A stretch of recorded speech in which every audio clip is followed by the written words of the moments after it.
Chapter 14, Lvssr's Heroics. It would be somewhere about 10 o'clock on the following morning, a full hour before the time appointed for sailing, when a canoe brought up alongside Lvssr, and a half-caste Indian stepped out of her and went up the ladder. He was clad in drawers of hairy, untanned hide, and a red blanket served him for a cloak. He was the bearer of a folded scrap of paper for Captain Lvssr. The captain unfolded the letter, sadly soiled and crumpled by contact with the half-caste person. Its contents may be roughly translated thus. My well-beloved, I am in the Dutch brig Jongeveau, which is about to sail, resolved to separate us forever. My cruel father is sending me to Europe in my brother's charge. I implore you, come to my rescue. Deliver me, my well-beloved hero, your desolate Madeleine, who loves you well. The well-beloved hero was moved to the soul of him by that passionate appeal. His scowling glance swept the bay for the Dutch brig, which he knew had been due to sail for Amsterdam with a cargo of hides and tobacco. She was nowhere to be seen among the shipping in that narrow rock-bound harbour. He roared out the question in his mind. In answer, the half-caste pointed out beyond the frothing surf that marked the position of the reef constituting one of the stronghold's main defences. Away beyond it, a mile or so distant, a sail was standing out to sea. There she go, he said. There! The Frenchman gazed and stared, his face growing white. The man's wicked temper awoke, and turned to vent itself upon the messenger. And where have you been that you have come here only now with this? Answer me! The half-caste shrank, terrified before his fury. His explanation, if he had one, was paralyzed by fear. Lvssr took him by the throat, shook him twice, snarling the while, then hurled him into the scuppers. The man's head struck the gunwale as he fell, and he lay there, quite still, a trickle of blood issuing from his mouth. Lvssr dashed one hand against the other, as if dusting them. Heave that muck overboard! He ordered some of those who stood idling in the waist. Then up anchor, and let us after the Dutchman. Steady, Captain, what's that? There was a straining hand upon his shoulder, and the broad face of his lieutenant, Cahusac, a burly, callous Breton scoundrel, who was stolidly confronting him. Lvssr made clear his purpose with a deal of unnecessary obscenity. Cahusac shook his head. A Dutch brig, said he. Impossible! We should never be allowed. And who the devil will deny us? Lvssr was between amazement and fury. For one thing, there's your own crew will be none too willing. For another, there's Captain Blood.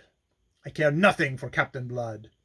But it is necessary that you should. He has the power, the weight of metal and of men, and if I know him at all, he'll sink us before he'll suffer interference with the Dutch. He has his own views of privateering, this Captain Blood, and I've warned you. Ah, said Lvssr, showing his teeth, but his eyes, riveted upon that distant sail, were gloomily thoughtful. Not for long. The imagination and resource which Captain Blood had detected in the fellow soon suggested a course.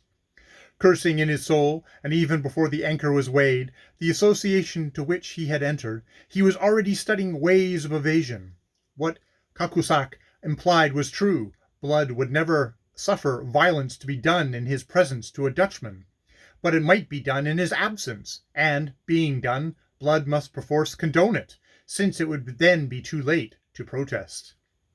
Within the hour, the Arabella and Lvssr were beating out to sea together. Without understanding the change of plan involved, Captain Blood nevertheless accepted it, and weighed anchor before the appointed time upon perceiving his associate to do so.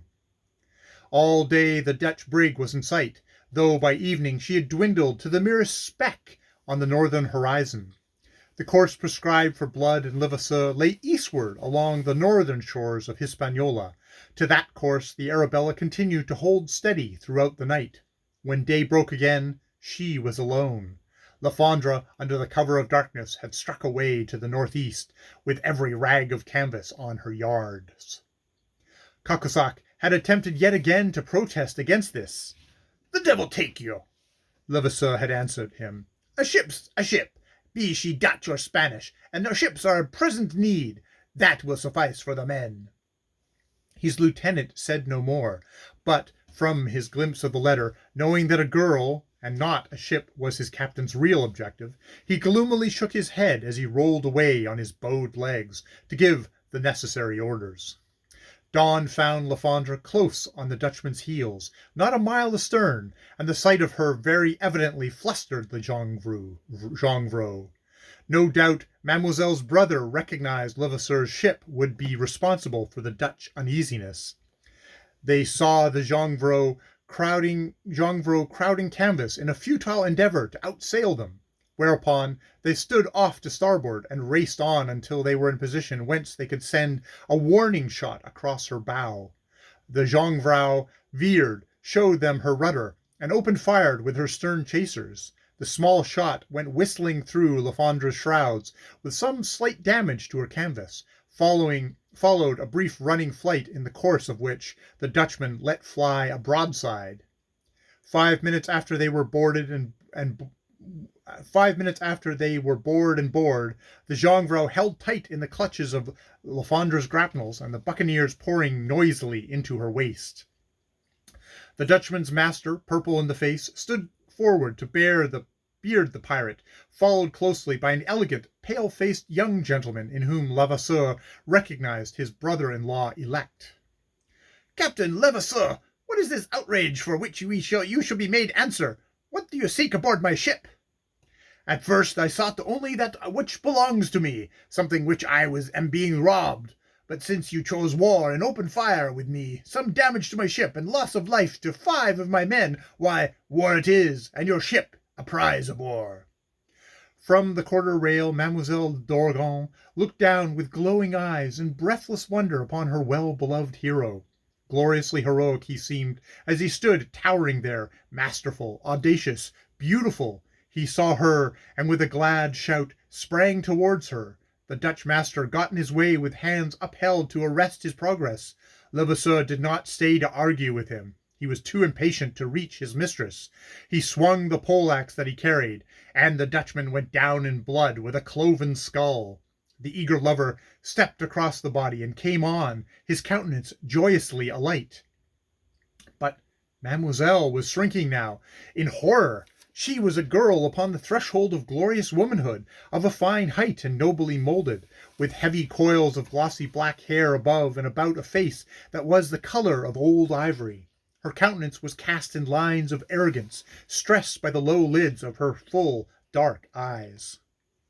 In a bound, her well-beloved was beside her, flinging away his bloody poleaxe. He opened wide his arms to enfold her, but still she shrank even within his embrace, which would not be denied. A look of dread had come to temper the normal arrogance of her almost perfect face. "Mine at last, and in spite of all!" he cried exultantly, theatrically, truly heroic. But she, endeavoring to thrust him back, her hands against his breast, could only falter, "Why did you kill him?"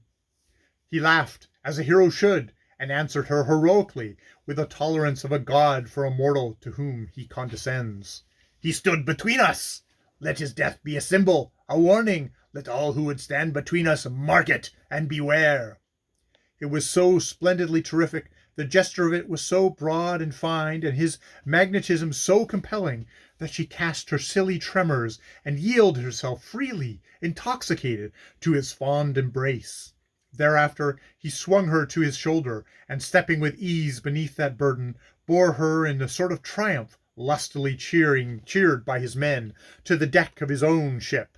Her inconsiderate brother might have ruined that romantic scene, but for the watchful Coccosac, who quietly tripped him up, and then trussed him like a fowl. Thereafter, what time the captain languished in his lady's smile within the cabin, Coccosac was dealing with the spoils of war. The Dutch crew was ordered into the longboat, and bidden to go to the devil. Fortunately, as they numbered fewer than 30, the longboat, though perilously overcrowded, could yet contain them. Next, Coccosac, having inspected the cargo, put a quartermaster and a score of men aboard the jongevrou, and left her to follow Lvssr, which he now headed south for the Leeward Islands. Coccosac was disposed to be ill-humoured. The risk they had run in taking the Dutch brig and doing violence to members of the family of the governor of Tortuga was out of all proportion to the value of their prize. He said so sullenly to Lvssr. "You'll keep your opinion to yourself," the captain answered him. "Don't think don't think I am the man to thrust my neck into a noose without knowing how I am going to take it out again. I shall send an offer of terms to the governor of Tortuga that he will be forced to accept. Set a course for the Virgin Magra. We'll go ashore and settle things from there, and tell them to fetch that milksop Orgon to the cabin." Lvssr went back to the adoring lady. Thither, too, the lady's brother was presently conducted. The captain rose to receive him, bending his stalwart height to avoid striking the cabin roof with his head. Mademoiselle rose too. "Why this?" she asked Lvssr, pointing to her brother's pinioned wrists, the remains of Caucasus's precautions. "I deplore it," he said. "I desire it to end. Let Monsieur d'Orgon give me his parole." "I give you nothing," flashed the white-faced youth, who did not lack for spirit. "You see," Lvssr shrugged in his deep regret, and Mademoiselle turned protesting to her brother. "Henri, this is foolish. You are not behaving as my friend. You—" "Little fool," her brother answered, and the little was out of place. She was the taller of the twain. "Little fool, do you think that I should be acting as your friend to make terms with this blackguard pirate?" "Steady, my young cockerel," Lvssr laughed, but his laugh was not nice. Don't you perceive that your wicked folly in that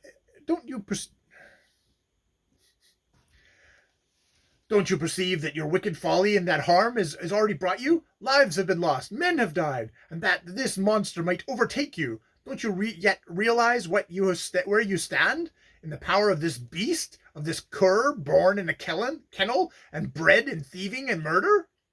He might have said more, but that Lvssr struck him across the mouth. Lvssr, you see, cared as little about another to hear the truth about himself. Mademoiselle suppressed a scream as the youth staggered back under the blow. He came to rest against a bulkhead, and leaning there with bleeding lips.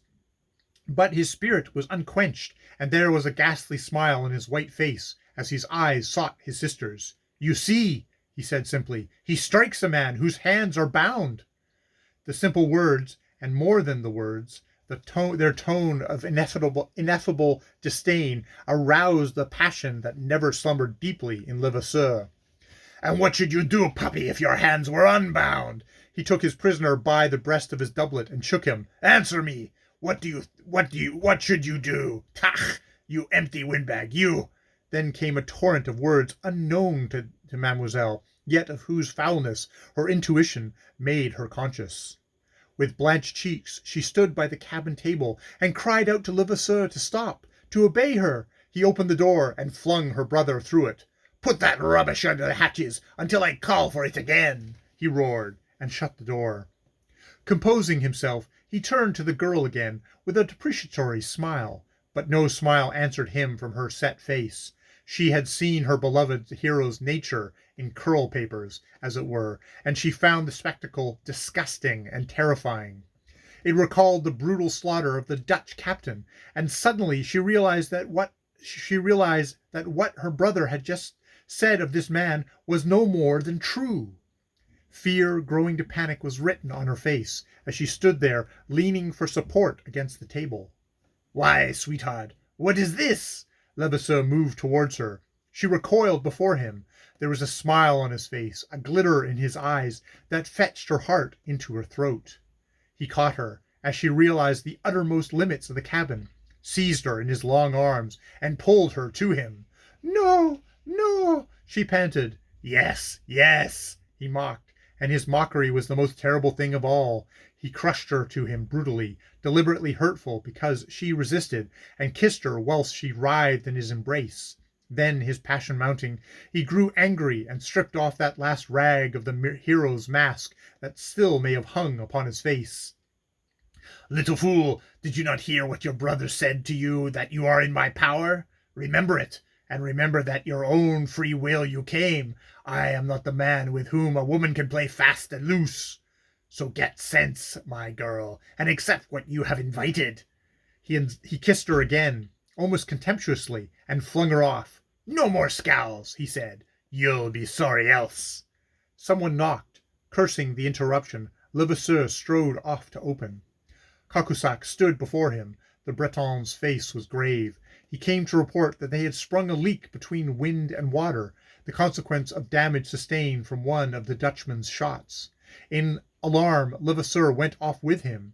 The leakage was not serious so long as the weather kept fine, but should a storm overtake them, it might speedily become so. A man was slung overboard to make a partial stoppage with a sailcloth, and the pumps were got to work. Ahead of them a low cloud showed on the horizon, which Cahusac pronounced one of the northernmost of the Virgin Islands. We must run for shelter there and careen her, said Lvssr. I do not trust this oppressive heat. A storm may catch us before we make land. A storm or something else, said Cahusac grimly. Have you noticed that? He pointed away to starboard. Lvssr looked and caught his breath. Two ships that at the distance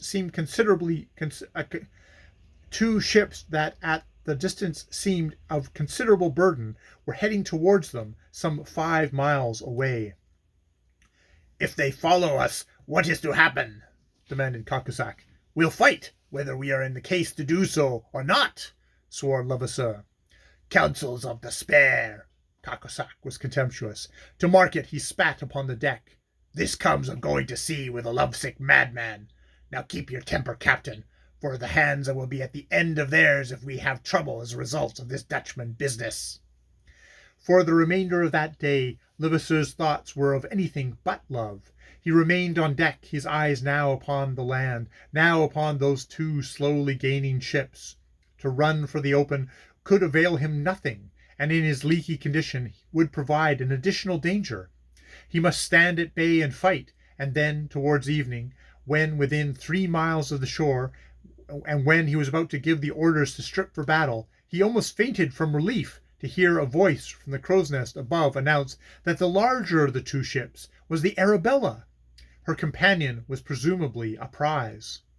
But the pessimism of Cahusac abated nothing. That is but the lesser evil, he growled. What will Blood say about this Dutchman? Let him say what he pleases, Lvssr laughed in the immensity of his relief. And what about the children of the Governor Tortuga? He must not know. He'll come to know in the end. Aye, but then, morbleu, the matter will be settled. I shall have made my peace with the governor. I tell you I know the way to compel Oregon to come to terms. Presently the 4 vessels lay to off the northern coast of La Virgen Magra, a narrow little island, arid and treeless, some 12 miles by 3, uninhabited save by birds and turtles, and unproductive of anything but salt, of which there were considerable ponds in the south.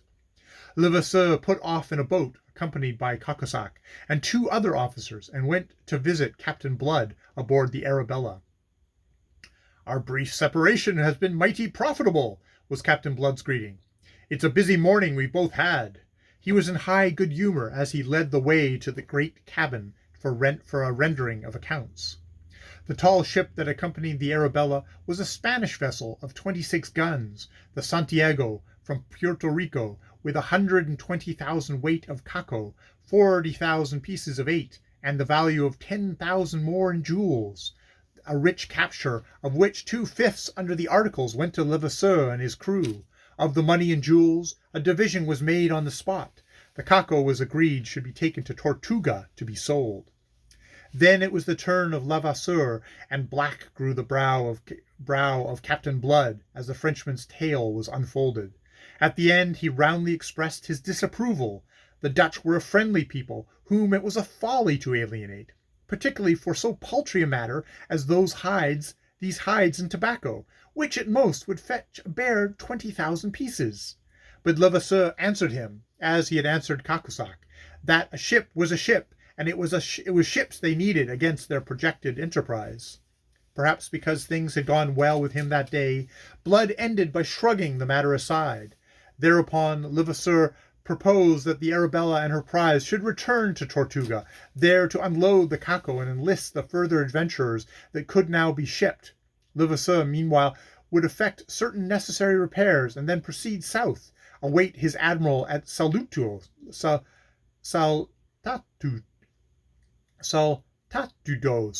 an island conveniently situated in the latitudes of 11 degrees north, for their enterprise against Maracaibo. To Lvssr's relief, Captain Blood not only agreed, but pronounced himself ready to set sail at once. No sooner had the Arabella departed than Lvssr brought his ship into the lagoon, and set his crew to work upon the erection of temporary quarters ashore for himself, his men, and his enforced guests during the careening and repairing of the Lvssr. At sunset that evening the wind freshened, it grew to a gale, and from that to such a hurricane that Lvssr was thankful to find himself ashore and his ships in safe harbor. He wondered a little how it would be faring with Captain Blood out there at the mercy of that terrific storm, but he did not permit concern to trouble him unduly. End of chapter 14.